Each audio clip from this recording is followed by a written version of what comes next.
got ourselves a batch of shinies, Commander.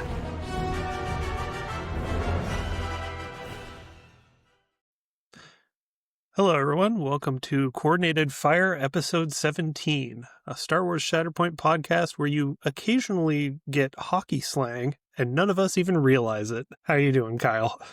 Oh my god, I hope I don't do that. I know I do. I've been thinking about it more and more as I listen back to episodes going like, hang on a second. What is this from? Oh no, that's from my hockey past. No, how do sport? But I am good. How are you doing? I'm doing good.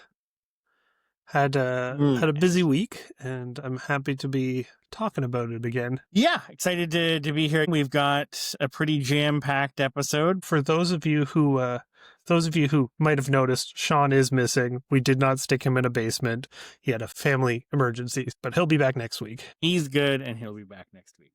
100%. So games played. I think you and I both have a few. Yeah, I've been playing online a lot lately, trying to get prepped for the GT. I wish I have done more, but Titus, thank you for helping me get my whatever euphemism I'm looking for here. Your for sea TTS. legs? My sea legs for TTS back.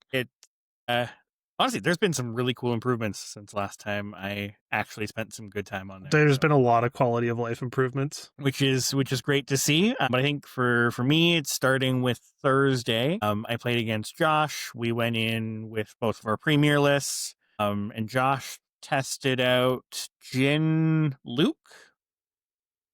That sounds right. Yeah. For some efficient force economy, as well as playing on first contact, because I know that's what the direction he's leading, despite my many protests for...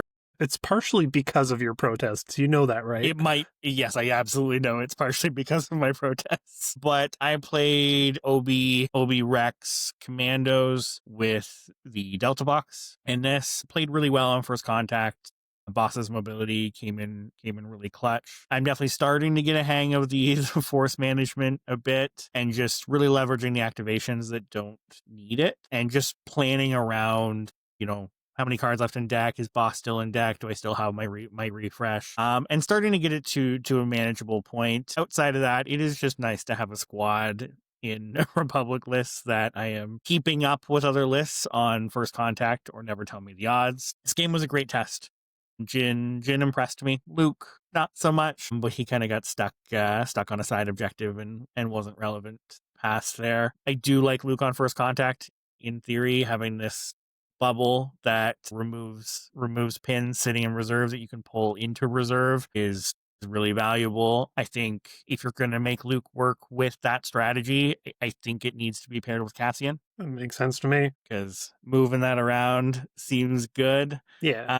But no, this was a great game. So I played against Ryan, and he was still picking away at his various different Riff lists. This time he was going Riff and Talzin, still with the Separatist shell. I did my first game with Mace, which is my usual Mace squad, which is Mace Windu, Obi-2, and the 501st. I paired it this time with Ki-Adi Mundi, Shaak Ti, and what do I have left? The Arfs. And I think the squad's great. Like, I've known Ki-Adi's good for a while. He just wasn't fitting in my lists. But since I'm looking at probably doing Republic, like a full Republic premiere, it would be reckless of me not to try him, at least. And sure enough, Ki-Adi with Obi-2 feels like cheating. I'm going to be perfectly honest. Yep. I activated Obi-2, I think, third activation. We were 3-3 on points, and I just said, I'm not even going to try to get a point with him. I sent him to the center of the map, which on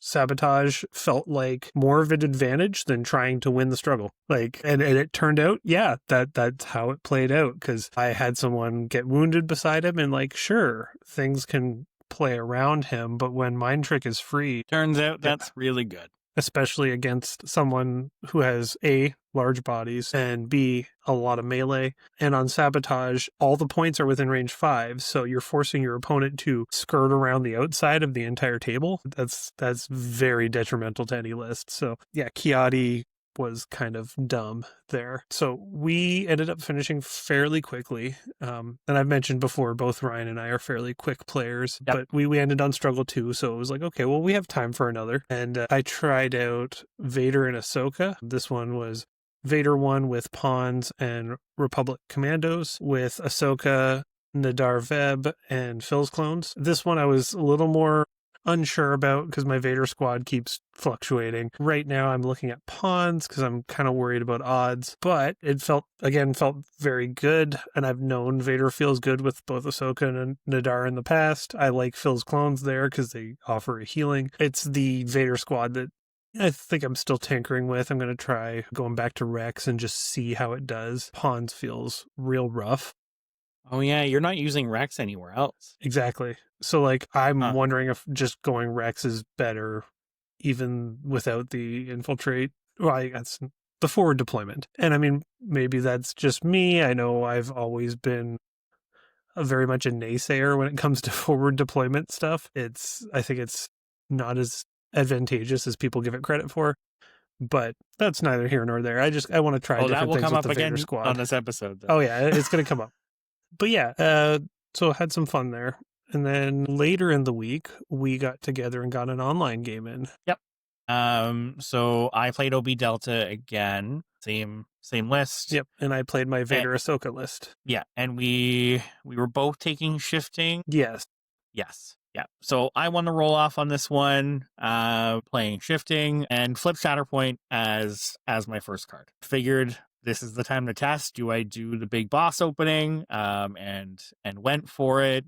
Burned 3 force to make it happen. So took the gamble, but it ended up with I had my home point and the 3 midline objectives. Yep. By the end of that activation. Fixer taking center, 7 Scorch over here, and then boss taking the far. Yep. And that's a hard one to come back from when I'm playing a list that doesn't have a lot of out of activation movement. I activated Vader first and went, well, I can take one of these points. Which was the thing I was nervous about. Yes. Because Fixer went down real quick. Yeah, that was my alternative plan was, okay, well, I can't swing a bunch of points. Let's kill Fixer real quick. So Vader went up, took him out, and then you ended up having to reactivate him the next activation. Yeah, my next flip was Fixer. I'm at 2 force left. I can't afford to reserve this. So I wake Fixer back up. He takes the midpoint. I score 4. So the advantage overall I think is worth it, but you were very quick to wound Fixer again. So I had Fixer double wounded. I think you were 3 cards in. Yeah, so activation 2, I went with Nadar. I actually didn't wound him despite Nadar having the potential to do so. A Fixer, I think, rolled like 6 blocks or something to do it. And I still had 5 through. So it was 5 in the crit down, yeah. No, it would have been 4 through because on 5 he gets his full damage. But yeah, it was wild having Fixer double wounded by 3rd activation. But by the time I got there and I knew this was likely, I couldn't keep up on the mission. We dragged it out somewhat, but I knew taking those turns to take Fixer out of the game was likely to lose me that first struggle. And even like at the time I said, like, okay, I'm activating Vader and I'm throwing for a struggle to just kill Fixer. Yeah. And I was able to get a wound with boss to get some force back to kind of keep my gas going. And then we flipped to struggle 2, and you had 2 options, but based on the terrain on the one, you took the option where you had the most control currently. Yes. But how the board was laid out, the 2 objectives that were up on the side were both on the tower, a small tower terrain from the core box, and basically where one model could fit up there, and I was able to get 7 Scorch up there right away on both sides. And with them steadfast and protection, I think we both concluded pretty quickly that you didn't have anything in deck that could remove them from that point, other than taking 3 turns to try to kill them. Yep. It was, I think, as soon as your activation ended, sat there, I looked at my deck and I realized, I just lose the struggle. We're at 0, almost no momentum's been gained. And I look at that and I go, hang on, I have the Republic Commandos left. who can't even Can't take a shove. focus because they can't both shoot. They need to move. And you were disarmed? Yeah, they were also disarmed. And then I Yeah. had pawns left who can't do enough damage to kill them and only has one shove. So I was looking at it and I go, I think I lose the game because I picked the wrong the wrong setup. And that's not something that I feel comes up very often, to the point where I hadn't even considered that could happen. Because usually it's you'll have one point at on a tower or something where it's hard to get to and it sucks, but you can at least fight for two of the objectives. But when half my list is melee only, and then the other half has 1 or 0 shoves on their tree, there was nothing I could do about protection and steadfast. So I know that for next time, but boy, it caught me by surprise. Yeah, it I don't think it was a feel good moment on either side of just we're early in a struggle too and being like, nope, this isn't worth playing out. Yeah, but at least I picked the layout. If I feel like it would have felt a lot worse if you had picked the layout knowing that you were taking advantage of that. Whereas for me, it was I screwed up. So Take it as a good lesson.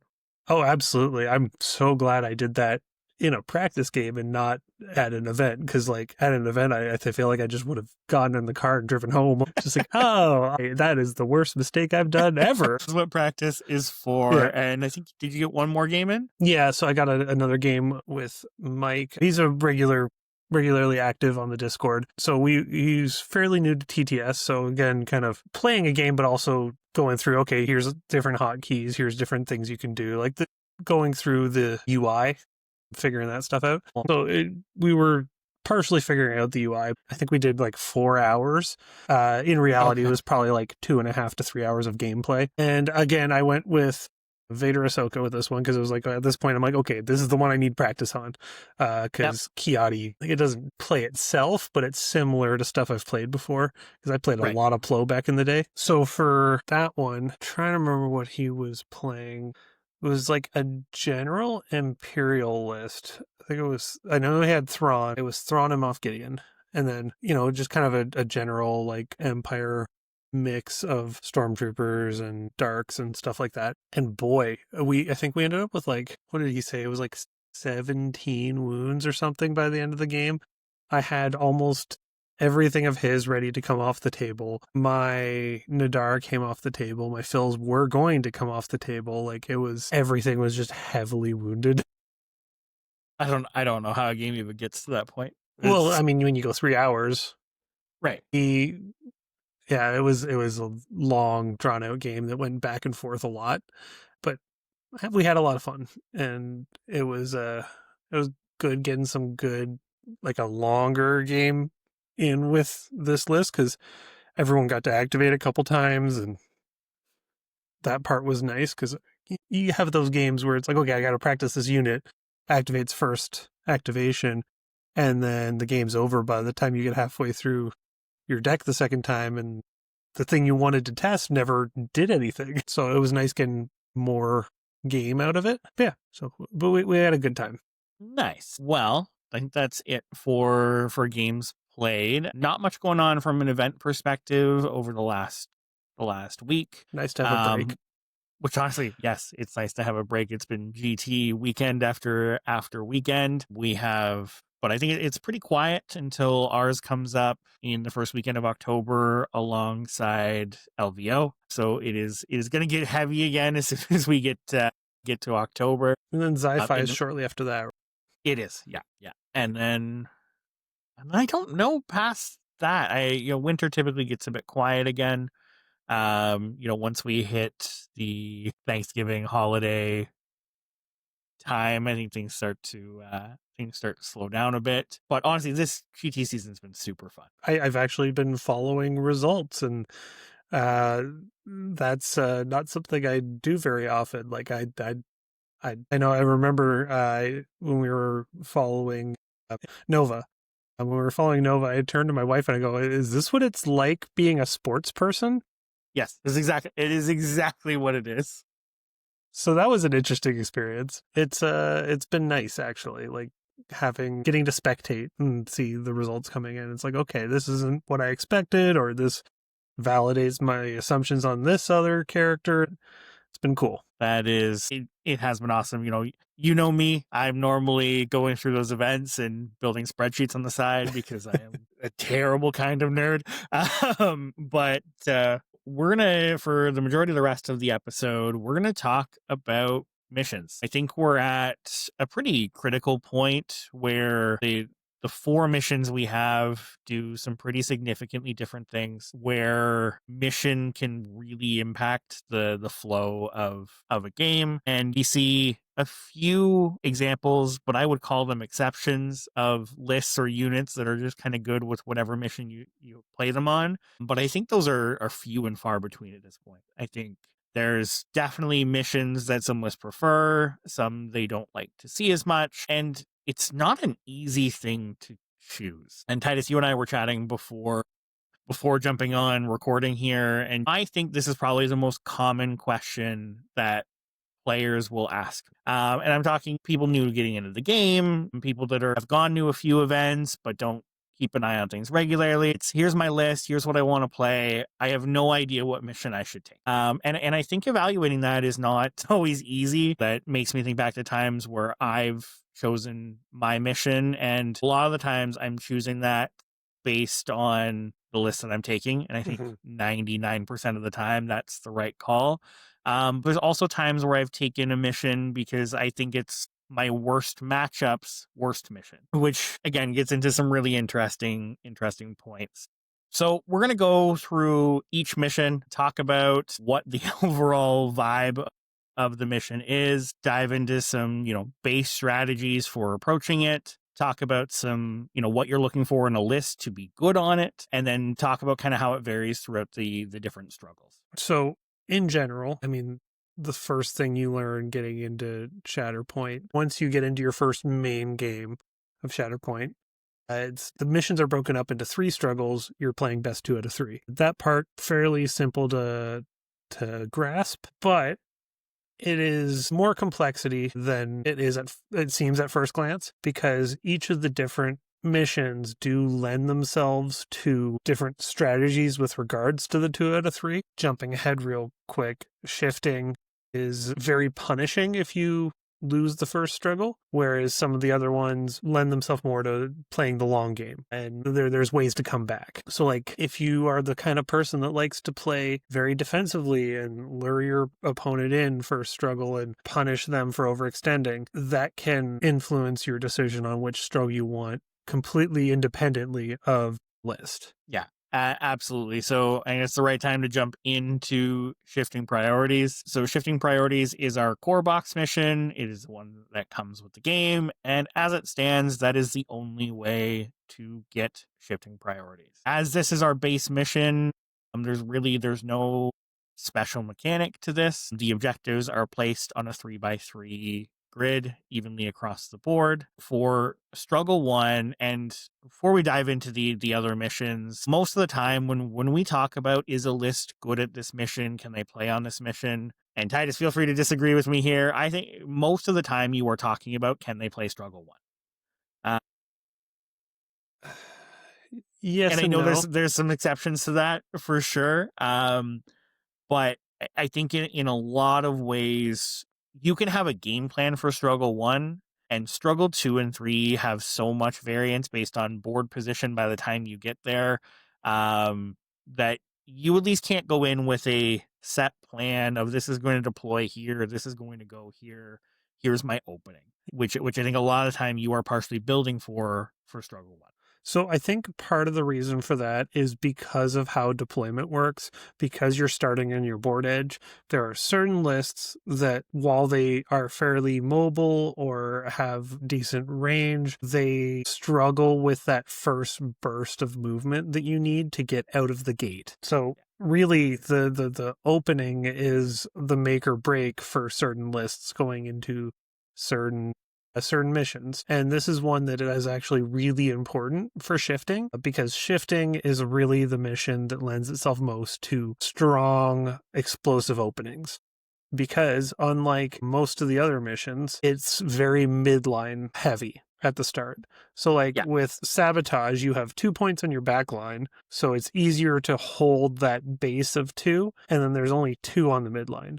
Shifting has the full 3 across, and you only have 1 of your own on the other side. And yeah, then, so no matter which struggle card you flip for struggle 1 on shifting, the entire midline, all 3 points will be on, and then 1 of your home points and 1 of your opponent's home points correct, will be on. And the other 2 missions, they also give you that more defensible base. So shifting is really the one where you have to get out of the gate quick. 100%. Where I think, in the early game, shifting was a really great default mission for most lists, but as movement has generally increased, as we've gotten some heavier hitting units, I think shifting along with odds probably are the 2 where I think you most heavily need to build for. Like, if you are taking this, you are taking this with intent, because shifting is going to force you and your opponent to that midline. And a lot of the time, struggle 1 will come down to who can get that midline the fastest and hold it.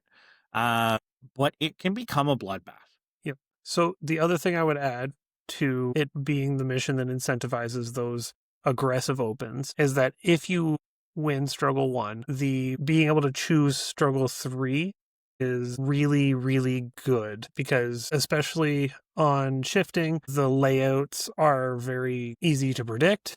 You're able to very much set yourself up, so you're able to leverage that advantage. And then it also just doesn't have any catch-up mechanics. It is the most generic of the missions, so there's no extra mechanics that are independent of your list. It is just your list. So all 3 of those factors combine to just make it so that these strong, aggressive, open lists can take that early advantage and try to coast over the finish line, essentially, like burn all their gas right at the start and hope that that lead carries them through. Yeah, like this is the mission where if you win struggle 1, you are very likely to win the game. I think that percentage hits somewhere around the mid to high 70s.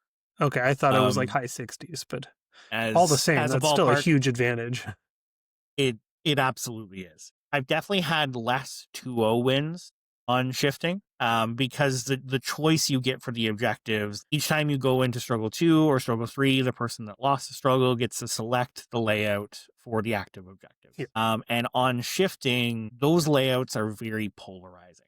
It's going to be on completely opposite sides of the board. So you can pick a side that is, your best advantage, to be able to claim that struggles. Shifting games so often go, you win struggle 1, you lose struggle 2, and then you win struggle 3. And obviously there are plenty of exceptions to this. There are people that have had those comebacks. There are people that have won struggle 1 and 2. But on average, that's typically how it's going to go. So you need to fight your hardest to stay in struggle 1.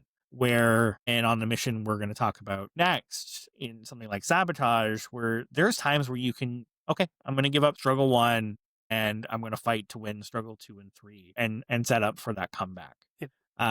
Where that is a risky move to attempt on shifting. So in terms of, like, I know we've talked a few times about setting up for the next struggle. Shifting also has some advantages in that way, specifically struggle 3, because 2 of its points never activate at all in struggle 3. And I don't think any of the other missions have that, where with certainty what, not necessarily what will be active, but what won't be active. So if you know the mission layouts, you can gain a definite advantage there over someone who doesn't necessarily know the little tips and tricks. Yeah, shifting has some very likely points to pop up in each of 2 and 3, and it's one you can learn to set up for. And I find this is one of the skill sets that I find hits players a lot later. Like, and the same was true for us, and I've seen a lot of people go through this journey. It takes a lot of reps in this game before you get to the point of, okay, I'm going to lose this struggle, I'm going to start setting up for the next. Or even I'm going to win this struggle, I need to set up for 100%. The next one.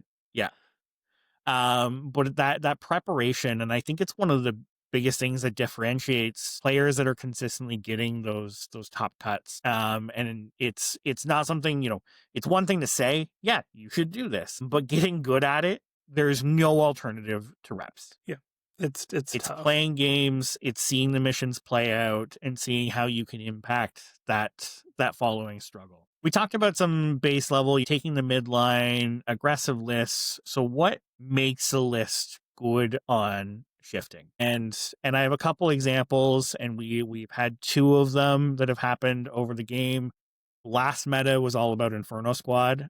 So Inferno Squad has openings where if you start with Iden or someone that can move a full unit on the other side with the forward deployed ISF, you can take the entire midline on first turn. And this can be a really difficult thing for your opponent to overcome. That's not exclusive to Iden.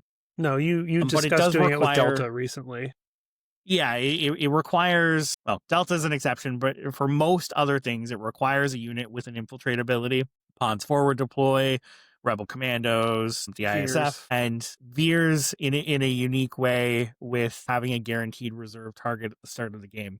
But all of these line up to be able to have that opening. Veers is the only one that can guarantee that opening. Yep. Leia, Princess Leia, Charming, can set it up with some Rebels list as well, pretty well. But there's not too many things in the game can do this. But having a list like this can be such an advantage. And Titus, you mentioned Delta Squad can now do this. Although Delta Squad being able to do this requires a pretty significant force investment. Yeah, and it's not reliable. Like, you have to go with Boss. He's the only one who can do it.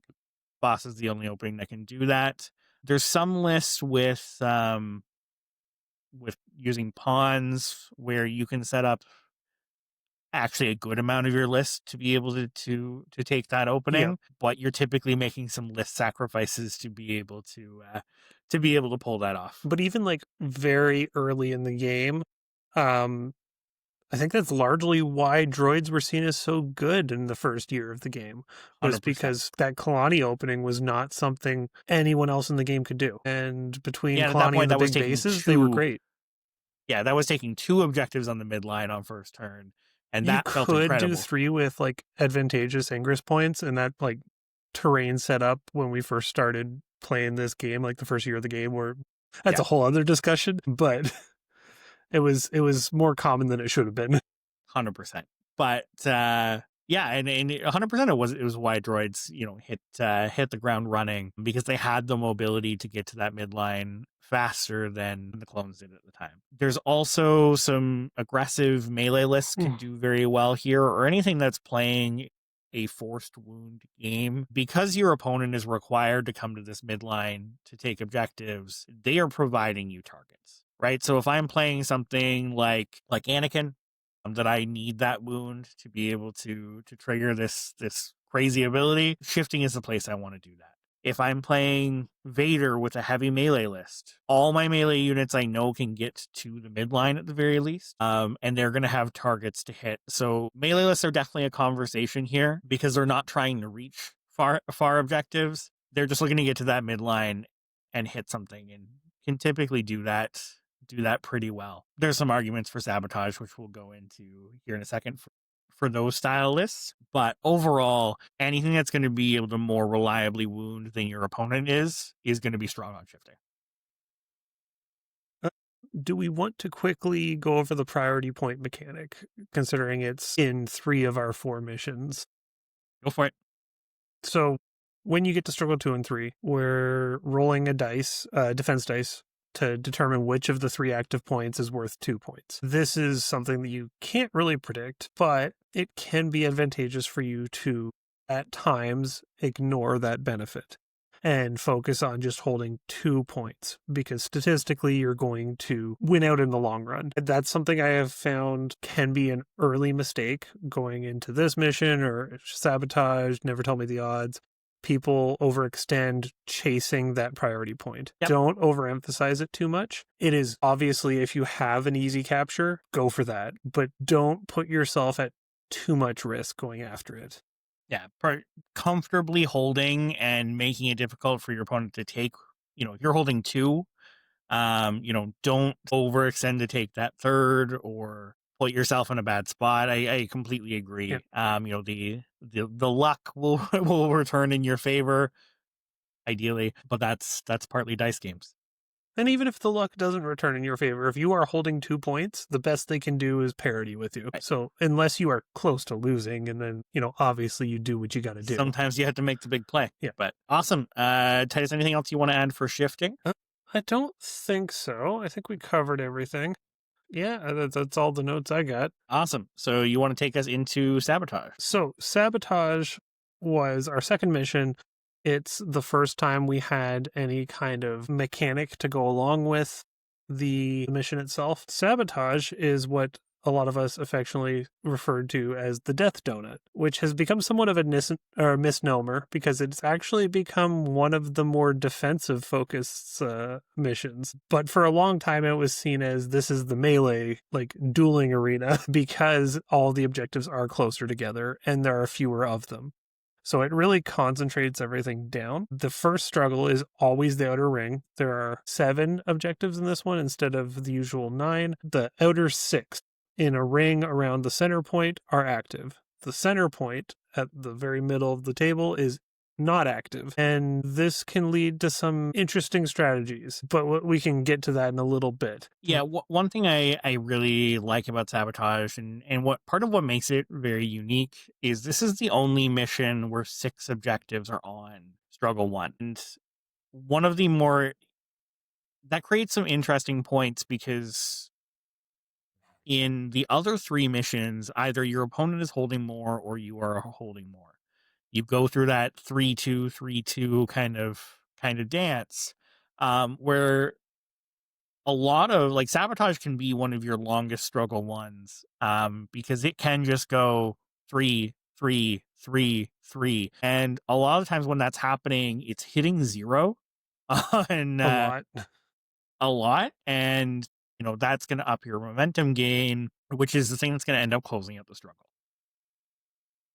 Yep. In terms of having more objectives open, I also find it ups the value of tiebreakers by a significant amount because your opponent has to spread their bodies out across more points. The other thing, because of the shape of it, it is much more advantageous to sit back a little bit. You put a couple tough bodies on those midline points and then hold your 4. You can extend to try to capture your opponent's backline, but often overextending like that just leads to you having early wounds. Whereas holding 4 points, having your opponent take 1 back, and then taking that 4th point back means you are scoring 4-3, 4-3. And that is a very reliable way to just pull the tracker to your side. 100%. And this is another one where you can overextend. There's going to be opportunities where you can go for that 5 turn, and it's a hard thing for your opponent to come back from. But you can hit a point where if you have the same supporting unit holding 2 objectives, a wound to that supporting unit can lose you 2 objectives. Right. But Titus, you mentioned this was our first with an actual mechanic. So the mechanic on Sabotage is when you flip the Shatterpoint card, you as the active player get to do the thing on the mission that's active. Yeah. And it's always a tactic. So it happens at the beginning of that character's activation. Right. Yeah. This is going to be the first thing happening on your turn. And it's one of 3 options, and they all repeat throughout Struggle 1, 2, and 3. Yep. Interestingly, because it is a tactic, you can sequence it however you want with that character's existing tactic. So, for example, I'll go with Mace Windu. He has his tactic that dashes 2 characters, and then depending on what the Shatterpoint tactic is, he can sequence it however he needs. So if he's pinned, you can go, this mission's tactic is to remove a condition. Well, you can remove that pin before you do the dash. But if it's, say, the regain of force or dash, you can sequence it differently if that is relevant. It's just nice to know that you can do it in whichever order you want, as long as you do it as a tactic. Yeah, so the 3 options for that tactic can be press forward, which is at the start of this unit's activation. Each character in this unit may dash. Stick to the plan, which will refresh a force, or regroup, which will remove 2 damage or 1 condition from the unit. And again, those will repeat throughout the rest of the struggles. All of these abilities can be super beneficial. They can absolutely change what you would be selecting for your Shatterpoint target, and have a solid impact on the game. Like sometimes it might come up and it's, well, I don't need this. but more often than not, they're going to help you out. And again, it's applying to your Shatterpoint for your unit and your opponents for your opponents. So realistically, you're getting the benefit of this once to twice per game on average. So not something that's coming up all the time or drastically shifting the game, but can lead to just, especially the dash, I find, can lead to really significant swing turns that you may not have had otherwise. Yeah, it can allow for certain openings that you wouldn't have been able to do normally. Just certain units can't reach the midline. Notably, some things like Veers or Talzin, things that only get their move action, they can't get to a point, period. But with that dash, it can allow you to get to that midline, which suddenly that unit might be an appealing option because, again, going to Talzin, like, she has really good attacks. So you can suddenly take that point away. Right. 100%. And so, Titus, you were mentioning these are the closest together objectives on any mission. And I think that's a big reason why, like Sabotage is the most common mission taken at events across the board. Simply put, it's because this is the mission that the most lists are best on. Yep. Like, if your list is dependent on dashes, something like odds or even like shifting at times, you can't get from an active point to an active point with just a dash. Whereas on Sabotage, you can often reach one or two, even two sometimes, dashes from one active point to another. Like, that's a huge benefit. Yeah, you also, that Shatterpoint mechanic also is pretty generalist. So, I don't think it benefits any style of list more than another. It's not something you can plan for either, because you might just never see the ability that you'd like to see. For most people, this is where I would start. If you're just starting in the game, maybe you bought the core box, maybe you didn't, and you're buying your first mission pack, this is my recommended starting point without question. Yeah, it's a nice way to ease yourself in. We got anything else to cover on Sabotage? So yeah, just discussing, jumping into list building for the mission. Sabotage, it's the best place to take advantage of defensive style lists. Yeah. So, and partly because there's more objectives open on that first struggle, which means bodies have to be spread out a little more.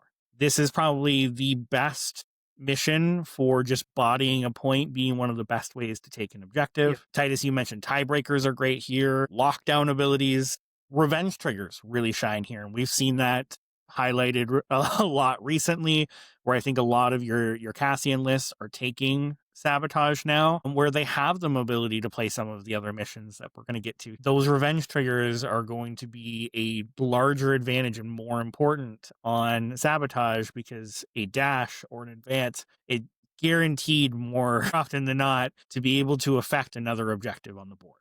And another thing that I would add is this is also probably the best mission for if you have specific abilities with range restrictions, because often things like OB2, Gideon Hask, things that don't necessarily want to be wounded, but want to provide this benefit across a range 4 or range 5 bubble, you can put them on that middle and feel fairly confident that it's not worth your opponent's time going after them, but they also can hit most of the relevant space of the table. 100%. Your bubbles are going to be up more often than not on here than any other mission. We also talked a lot in shifting about how important winning that struggle 1 was.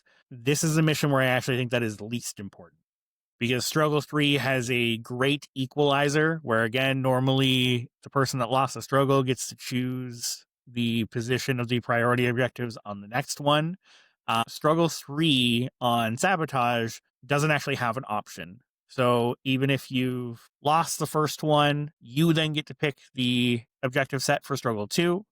And then struggle 3 just becomes whatever card that is flipped. And I think this can be a great equalizer of a game. I think I have certainly had the most comebacks on Sabotage than I have on any other mission, where, I've lost struggle 1, but been able to take the game back in 2 and 3. Yeah.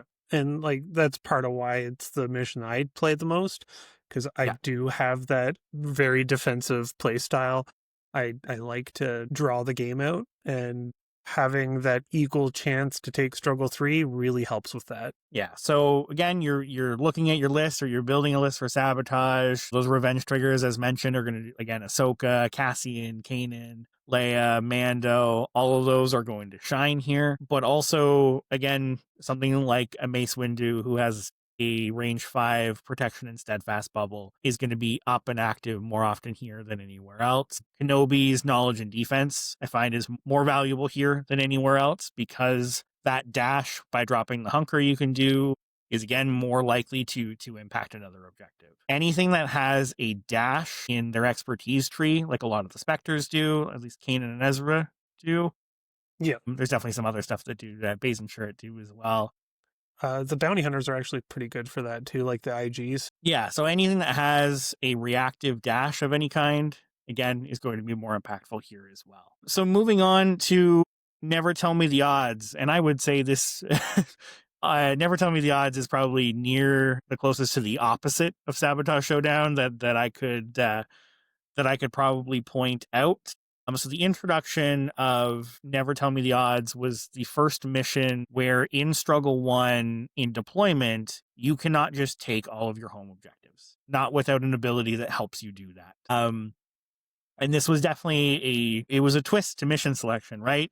With both shifting and sabotage, we had lived in a world where I just get my home objectives. I set up to make sure I take them.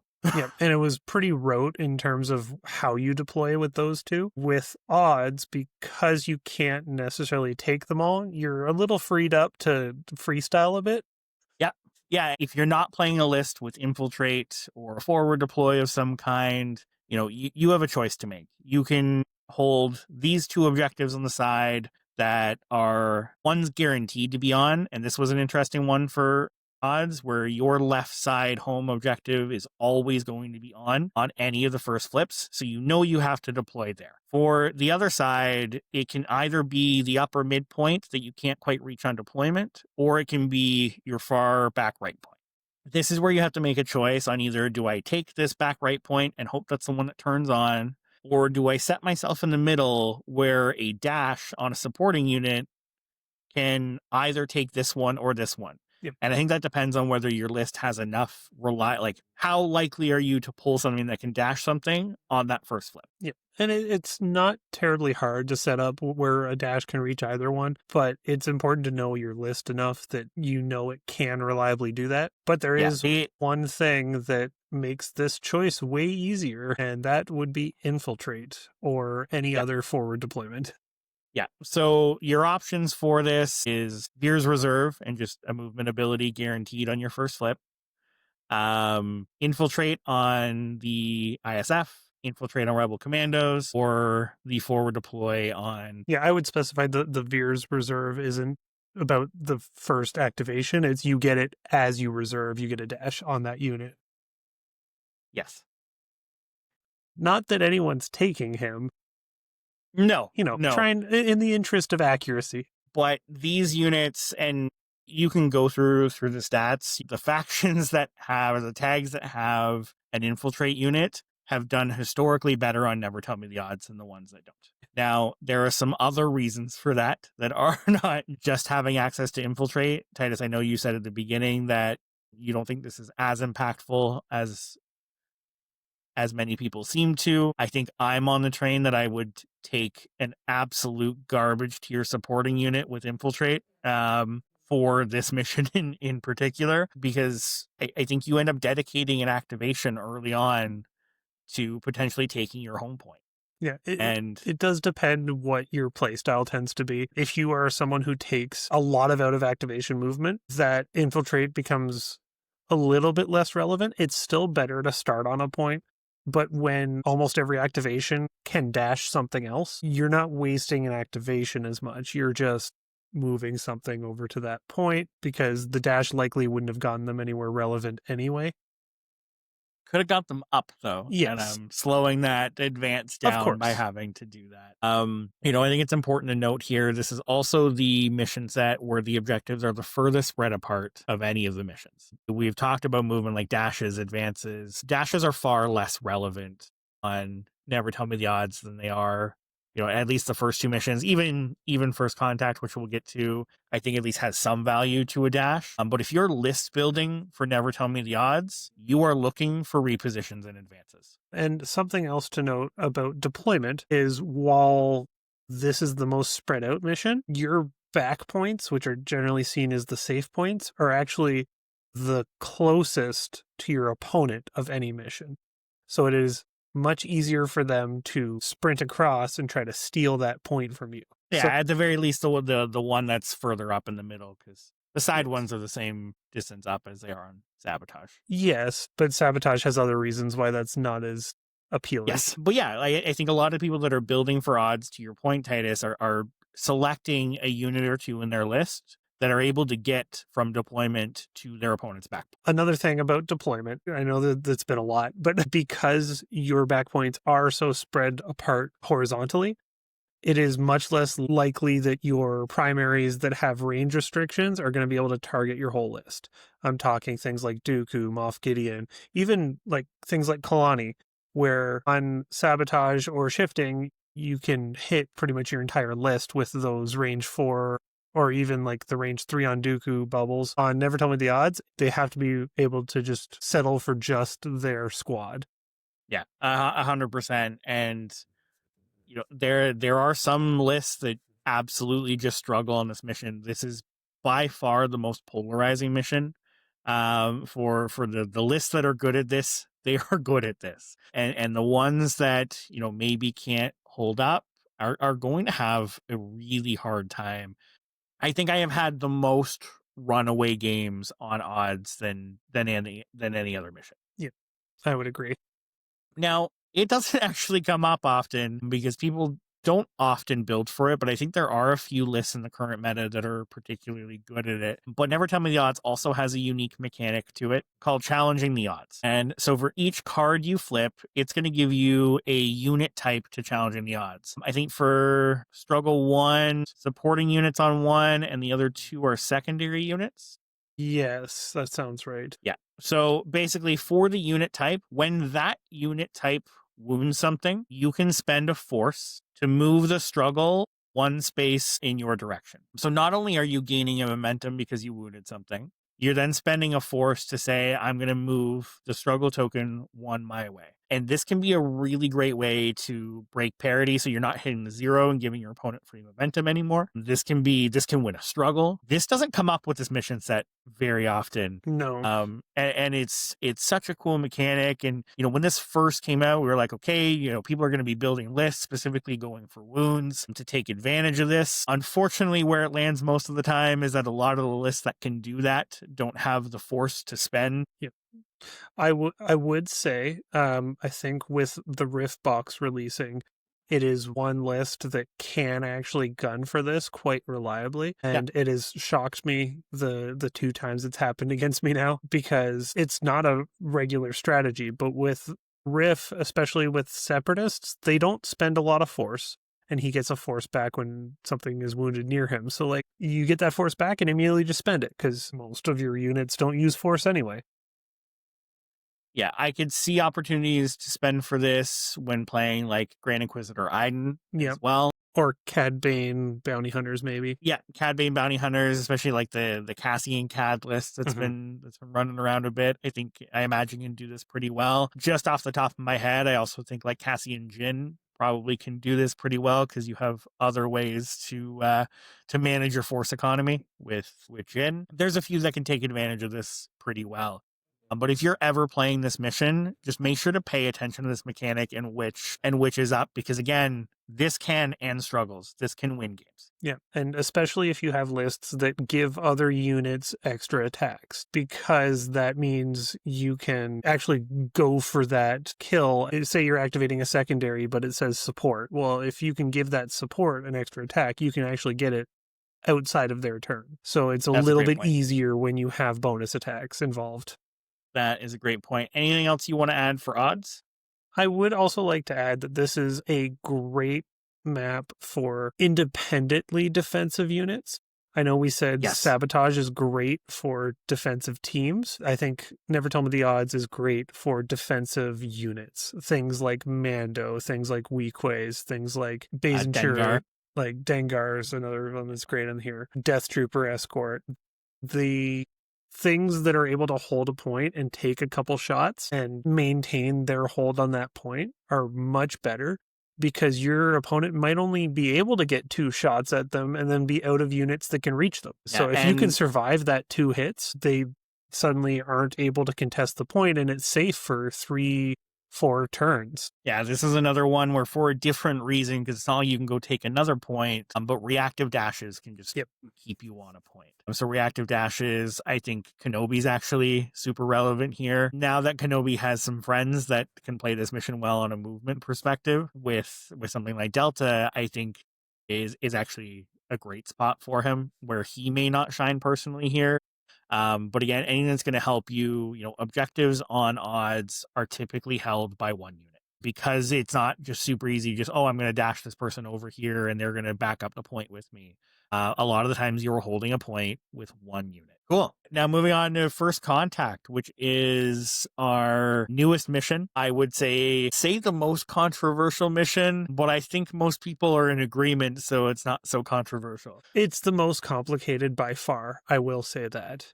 Yeah. This mission has, I think it's 5 extra objective tokens. It has a much more complicated Shatterpoint ability, and it also has a unique random element in Struggle 2 and 3, because they did away with the priority objectives and changed it to something where a player can actually just change what's active. So there's a lot of different things to it. It's much more...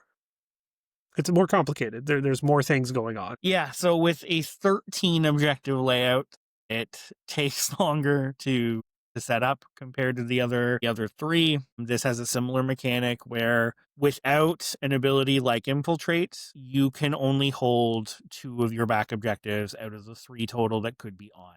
And in a similar way, this is your far right and your far left points, where are the ones that you can initially touch. You actually have a back center point, but it's never turned on the first flip. But unlike odds, there's no guaranteed objective that can be on. It can be any mix of the 3, which means you don't have a guaranteed point that you're going to hold. If you take both your back points, you will be guaranteed to hold 1 objective. If you get lucky and get the X shape, you'll get 2 out of that. But again, a forward deploy or an infiltrate here can guarantee you're holding your at least 2 objectives to start. So before we get into the mission shape for this one, so this one has a couple unique mechanics. The first one being the clever ploy. So the clever ploy is outlined on your mission card. For Struggle 1, it is the same across the board. So in this one, similar to Sabotage Showdown, something's going to happen when you flip the Shatterpoint card. But in this case, it actually happens for both you and your opponent.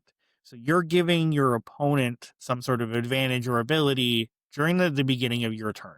And this can create a lot of circumstances where you may want to shuffle your Shatterpoint back into the deck because you don't want to give that opportunity to your opponent right now. So the 3 options on Struggle 1 are Refresh 2 Force, choose an allied unit, 1 character in the chosen unit may dash. The chosen unit may not activate this turn, so it can't be the unit that you select for the Shatterpoint. And the last one, which is, I think, the most unique, because we haven't seen something like this before, is search your order deck for a unit order card and place it in reserve. That unit may not activate this turn.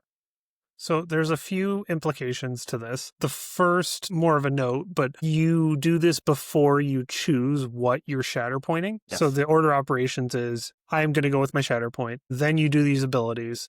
Then you evaluate what might have changed. Then you pick what you're activating. So in terms of the implications to the abilities themselves, it can give you an advantage if you have a low force list, because you know you're likely to get some force refresh in Struggle 1.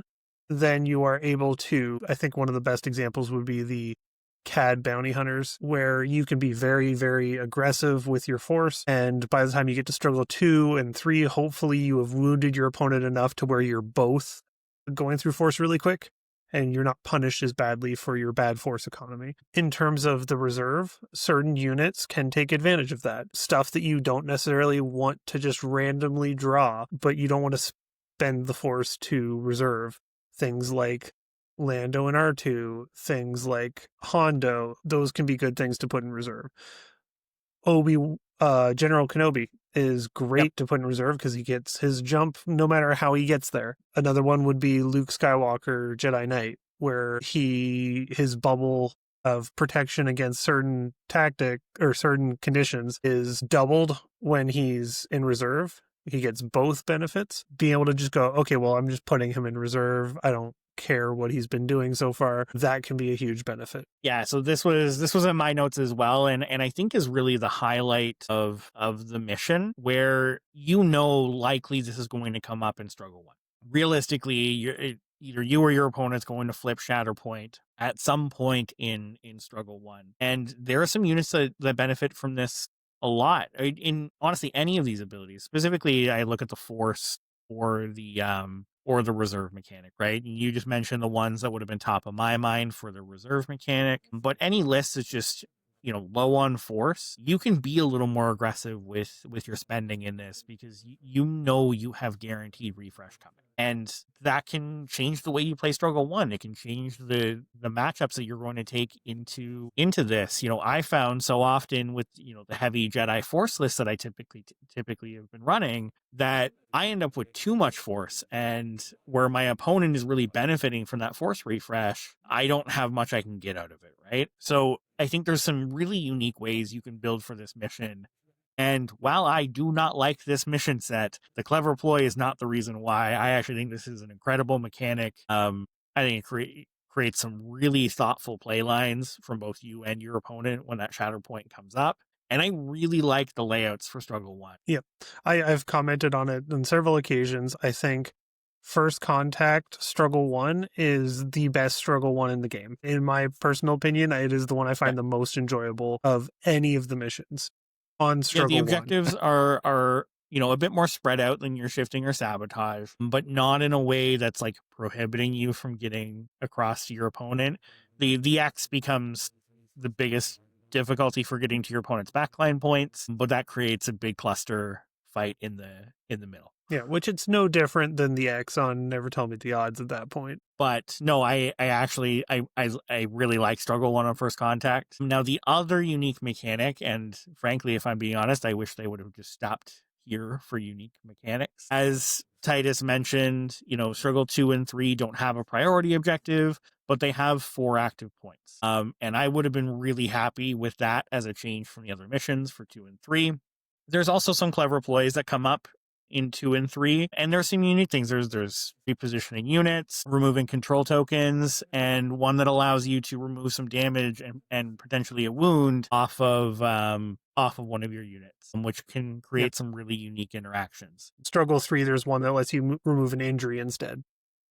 Yeah. One thing I'll say that's really unique here is for that clever ploy that allows you to remove that wounded token and 3 damage. When you're playing this mission, it is super important to properly track your damage up and above your total health, because it can be relevant in Struggle 2. But, Titus, do you want to cover the other new mechanic for this mission? So, Struggle 2 and 3, there are 4 points active instead of the 3 from the other missions have. There is no priority point. Instead, what the random element is for Struggle 2 and 3 for First Contact is that if your opponent scores 3 points on their turn of the possible 4, or if they score all 4, you can either spend a force or a momentum to take another struggle card out of the deck and swap it in for the current active one. So then you flip all the objectives down and you figure out what the next one is going to be. This is my least favorite element, partly because it's just you're spending time flipping objectives again, and that is a time-consuming element of the game. But it can lead to some real feel-bad moments where you've been fighting back and forth, you've put a lot of effort into taking these objectives, and as soon as you get an advantage, your opponent goes, I don't like it here anymore. And then they flip it, and whether it's luck or they pre-planned it or whatever, suddenly they have 4 objectives captured. They put very little effort into it, and say they wound something, it's a 5-point swing in their direction, and they just win. We've seen like top cut games get decided based on just the fact that somebody flipped the struggle to a different layout, and it feels bad. That's all I can really say. Yeah, I don't love this mechanic. Even in an ideal state, I would like to see a limitation on it. Like maybe each card can only be played once. But as it is, I think as we've learned how to play on this and how to work around it, a lot of the times the best thing you can do on Struggle 2 and 3 is hold 2 points and take a wound to gain momentum. Yeah. And I don't like that a whole lot either, because it slows the game down. It does. And that leads to First Contact being one of the slowest, if not the slowest missions in the game. Because this will likely be your longest games that you play Shatterpoint, and that in combination with the current tiebreaker rules and time rules can lead to some feels bad moments. Now, one thing I will say that I've come to over time is with some practice on the mission and some time on the mission, likelihood of that happening has definitely gone down as people have gotten more comfortable, gotten the reps in, and learn how to play.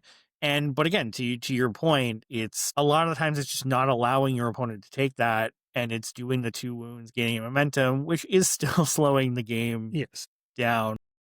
100%. I would make a note that, yes, we complain about this being slow, but anyone with a longer memory will remember that this was the complaint about odds. This was the complaint about sabotage. When we first got the game, people complained about how long the games were. It's happened on every single mission. So, yes, with reps, it gets faster. It's definitely settled. I still think it is going to be the longest of the missions. There's always caveats. You could have a really quick game of First Contact. That is absolutely possible. This is another, like, I consider winning Struggle 1 on this mission to be just as important as I do on shifting. And not necessarily because you can't bring it back in 2 and 3, but because you are very likely, if you get to Struggle 3, you are very likely on Mission Critical. Yes, which can alter the trajectory of the game pretty significantly. Yeah. So this is another one where I will go all in on making sure I am in the game for Struggle 1. I don't think personally I would ever look at First Contact as my mission of choice for a high level competitive event that I am going with the intention on trying to win. I think just bad luck variants, some mechanic variants can just lead to some uncontrollable moments that just don't exist in the other missions. Mm-hmm. And I know I feel very strongly about this, but on the flip side, and I will say this is a super fun mission. It is. None of those things I just said actually mean it's not fun, and I totally get why people like it. It is the most unique of the mission sets. It does some really cool different things compared to the other 3. It is a breath of fresh air when it comes to mission design. And I think there's some really cool things about it. Yep. From a competitive aspect, I do not like this mission. Yep. From I'm having fun playing Shatterpoint, it's super cool. Yep, I agree 100%. I feel like the notes that I do have are that I wish the clever ploys still had multiple options in Struggle 2 and 3, because cool. I feel like that is the most interesting part of the mission is the Struggle 1 clever ploys having multiple options. I wish it was that way all the way through. I think it would have been a lot of fun.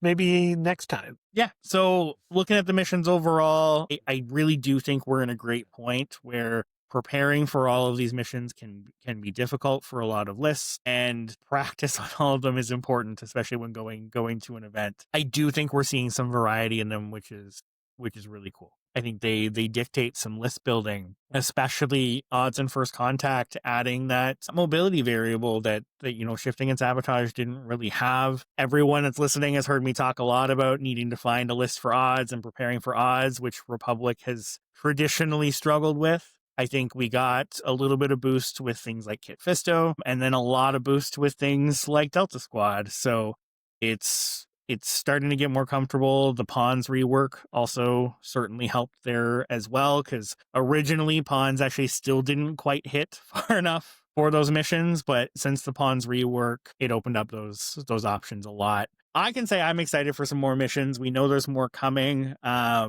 think the AMG kind of teased that these were coming in groups of 3, and First Contact was the first of the next trio. Okay. So expect more of the same mechanic. I expect some similar mechanics at the very least. Yeah.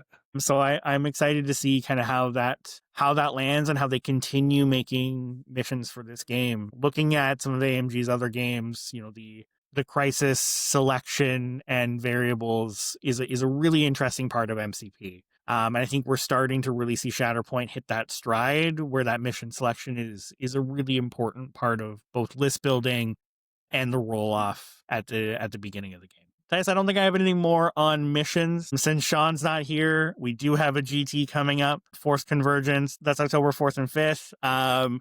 We're really close to hitting our max, and I think we're going to be opening up some more tickets as well. So we're hoping to hit and above that 32 mark, which would be absolutely incredible. Our record for an Ontario event currently sits at 31. So definitely aiming to break that.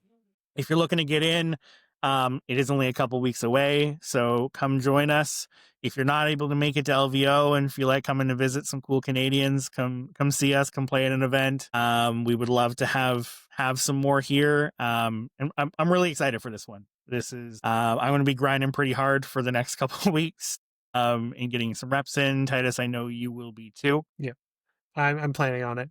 And on that note, we actually have a small local event this weekend. I know this is going to be coming out on Thursday, so you got like 2 days. But if you are nearby and want to get some games in, preparing for GT, or even just to come hang out, it'd be great to see a few more people show up at Critical Hit this weekend. But otherwise, come out to Forced Convergence. It'd be great to see us break that record. 100%. And as always, Discord link is in the notes. It has been very active, and I've said that for a few weeks, and it continues to surprise me. So come join the conversation, especially, just if you want to chat about missions, you want to talk about your favorite mission, come jump in the chats and join that conversation. Would love to hear your thoughts. Have a good night, everyone. Have a good night.